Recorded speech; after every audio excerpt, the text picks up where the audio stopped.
Okay, so here we have question number 9. देखिए question number 9 ये पूछ रहा है कि why did democracy fail in Myanmar after independence. Independence के बाद डेमोक्रेसी म्यांमार में क्यों फेल हुआ. किसी के पास स्केल है या given that long scale. Okay, so democracy failed in Myanmar due to repeated military coup. तो स्पेलिंग coup है तो इसको coup बोलते हैं. क्या बोलते हैं? कमल का बड़ा को मानने वाला ऐसा. क्या बोलते हैं? coup. मिलिट्री coup का मतलब ये है, इसको हिंदी में बोलते हैं तख्ता पलट. क्या बोलते हैं? तख्ता पलट. इसमें क्या होता है, मिलिट्री वाले गवर्नमेंट को हटा देते हैं और खुद रूल कर लेते हैं. इसको बोलते हैं मिलिट्री. क्या बोलते हैं? मिलिट्री. आप लोगों को नया नया वर्ड मिल रहा होगा, सबको एकदम है ना ध्यान से समझ जाइएगा. ठीक है, तो अगर एक बार अच्छे समझ जाएंगे तो आपको इजी पड़ेगा. मिलिट्री coup का मतलब ये है कि एक बार जो गवर्नमेंट है उसको हटाकर मिलिट्री का शासन करना है. मिलिट्री अपना कब्जा करके शासन करते हैं. फिर है डेमोक्रेटिक इंस्टीट्यूशन लैक मतलब वीक यानी कमजोर. वहाँ डेमोक्रेटिक इंस्टीट्यूशन तो कमजोर या जैसे मिलिट्री इंस्टीट्यूशन. डेमोक्रेटिक इंस्टीट्यूशन क्या होता है, इसकी इलेक्शन कमीशन मतलब वो भारत की इलेक्शन कमीशन है.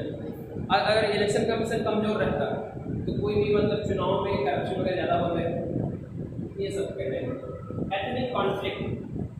एथनिक कॉन्फ्लिक्ट का मतलब ये है अलग अलग ट्राइबल ग्रुप्स, अलग अलग एथनिसिटी के लोग थे, उनके बीच में विवाद. कॉन्फ्लिक्ट मतलब झगड़ा जैसा. विवाद क्या होता है? विवाद. एग्जैक्ट हिंदी है विवाद. उनके बीच में कॉन्फ्लिक्ट. अनबन थी समझो. क्या थी? अनबन.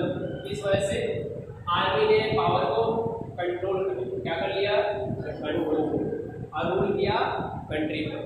वोकैबुलरी बहुत इंपॉर्टेंट है. ठीक है, चाहे आप हिंदी में पढ़ें चाहे इंग्लिश में पढ़ें. अभी इंग्लिश में पढ़ रहे हो तो कॉन्फ्लिक्ट है, हिंदी में रहता तो विवाद. तो उसको आपको समझना पड़ता है कि नहीं पड़ता. तू जो पढ़ रहे हो ऐसा मत समझना कि हिंदी में ना रहता तो ऐसे समझ में आने लगेगा. हिंदी में रहता तो तख्ता पलट होता है. क्या होता है? तख्ता पलट. उसको समझना पड़ता है. तो जो लैंग्वेज है वो सिर्फ मीडियम ऑफ एक्सचेंज है थॉट्स. आपको कोई भी भाषा सब में पढ़ना ही पड़ता है. ऐसा नहीं. ठीक है, ये है बात. तो ये सब के वजह से वहाँ पर क्या है, ये जो डेमोक्रेसी था इंडिपेंडेंट बार टिक नहीं पाया. क्या नहीं पाया? टिक नहीं पाया. ठीक, क्या है क्वेश्चन? बढ़िया तो बढ़िया. How was military rule in Libya different from Myanmar?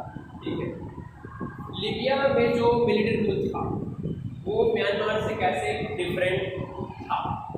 ठीक है, तो देखिए military rule in Libya was centred around on dictator Gaddafi. वहाँ पर एक डिक्टेटर था जिसका नाम क्या था? Muammar Gaddafi. Who ruled through propaganda and control. उसने कंट्रोल किया. प्रोपेगेंडा ये होता है कि जैसे कि आप बोले कि मुझे जिताओ वरना फिर पूरा आपके ऊपर खतरा है. ठीक है, ये होता है प्रोपेगेंडा. मतलब कि बहुत ज़्यादा डिसइंफॉर्मेशन फैलाना. डिसइंफॉर्मेशन फैला के अपनी बात को मनवाना. इसको फैलाकर Disinformation. दो इन्फॉर्मेशन. एक होता है मिस इन्फॉर्मेशन, एक होता है डिसइंफॉर्मेशन. डिसइंफॉर्मेशन होता है जानबूझकर गलत बात फैलाना. जानबूझकर उसको बोलते हैं डिसइंफॉर्मेशन. मिस इन्फॉर्मेशन तो आपको पता नहीं है कि आप गलत बोल रहे हो, लेकिन अब ऐसे तो आपको पता नहीं हो गया अगर आप गलती कर रहे हो, उसको बोलते हैं मिस इन्फॉर्मेशन. MIS. और डिसइंफॉर्मेशन मतलब जानबूझ के गलत इन्फॉर्मेशन. ठीक है, तो वही है. आप लोग आराम से धीरे धीरे जो बता रहे हैं उसको नॉलेज गैदर करते ही फिर आपको समझ में आएगा. Who ruled through propaganda in Myanmar? The army as an institution held power, suppressing democracy through direct rule and fear. दोनों का तरीका बहुत अलग था. यहाँ पर एकदम डायरेक्ट मिलिट्री रूल था, यहाँ पर म्यांमार वहाँ डायरेक्ट मिलिट्री रूल था. सप्रेस किया गया डेमोक्रेसी को डायरेक्ट रूल से. मतलब मिलिट्री रूल इतना खतरनाक होता है कि कोई अगर उसके खिलाफ होगा मिलिट्री खिलाफ उठा कर ले जाते हैं, सीधा पूरी पानी उड़ा देंगे. ऐसा मिलिट्री रूल में आदमी चूचा नहीं कर सकते. इतना दबदबा रहता है मिलिट्री रूल. सीधा उठाएंगे. उनका सिंपल मारना क्या होता है पता है? गन रहता है इतना 14-15 किलो का, ऐसे मारेंगे पीछे से. ठीक है, ये मिलिट्री. ठीक है, और जितना करेंगे तो डर का माहौल रहेगा. क्या रहेगा? डर का माहौल. इसलिए फियर रहेगा. क्लियर हो गया क्या मैम? चलिए ठीक है, आगे नेक्स्ट क्वेश्चन देखिए 12। Why do you think democracy was not established in Libya even after it gained independence? Question number 12. Why do you think democracy was not established in Libya even after independence? Libya में democracy क्यों establish नहीं हो पाया independence स्वतंत्रता मिलने के बाद? देखिए, Libya democracy was not established in Libya due to weak institution. Weak institution आप समझ गए होंगे, मतलब कोई अच्छा सा इलेक्शन कमीशन ना होना, ठीक है, अच्छा सा सिस्टम ना होना कि कैसे लोग इलेक्ट होंगे, क्या प्रोसीजर रहेगा, उसको बोलते हैं डेमोक्रेटिक इंस्टीट्यूशन। ठीक है, प्रॉपरली डिफाइन नहीं होना कि जुडिशरी रहेगी, लेजिस्लेचर रहेंगे, एग्जीक्यूटिव रहेंगे। ऐसे आप लोग 8 तक अच्छे से पढ़े होंगे और ऐसा होना है। और lack of political awareness, lack of political awareness, लोगों को पता ही था कि मान चलिए अगर एग्जांपल है तो कि पॉलिटिशियन बनते कैसे हैं, लोगों को जानकारी नहीं था कि एमएलए, एमपी, सरपंच, पंच, ये सब। ये मैं इंडिया कौन से एग्जांपल देखा था, वहाँ का अलग सिस्टम होता है। एंड ट्राइबल डिविजन्स, वहाँ पर जनजातियाँ भी थी बहुत ज़्यादा अलग अलग। ठीक है, ऐसा नहीं कि ट्राइबल सिर्फ इंडिया में होते हैं, वहाँ भी होते हैं। और यूएसए में तो वहाँ के रेड इंडियंस को ख़त्म कर वाइप आउट पूरा ख़त्म करके यूरोपियंस, अभी जो आपको अमेरिका में दिखते हैं वो यूरोपियंस, क्या है हम लोग यूरोपियंस।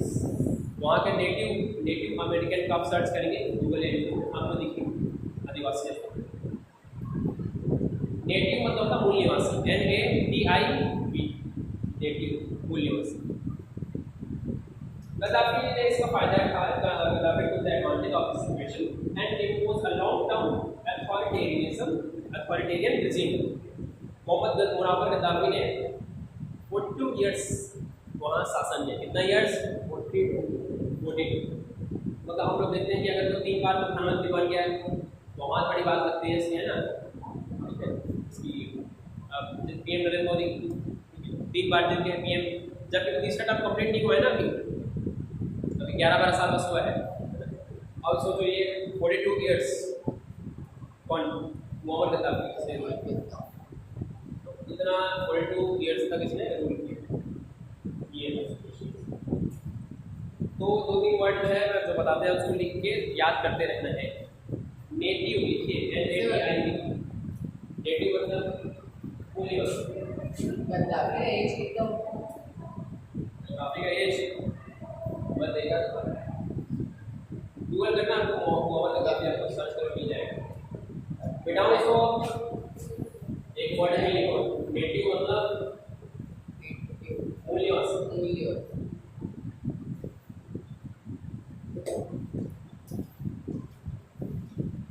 क्या होता है मूल निवासी?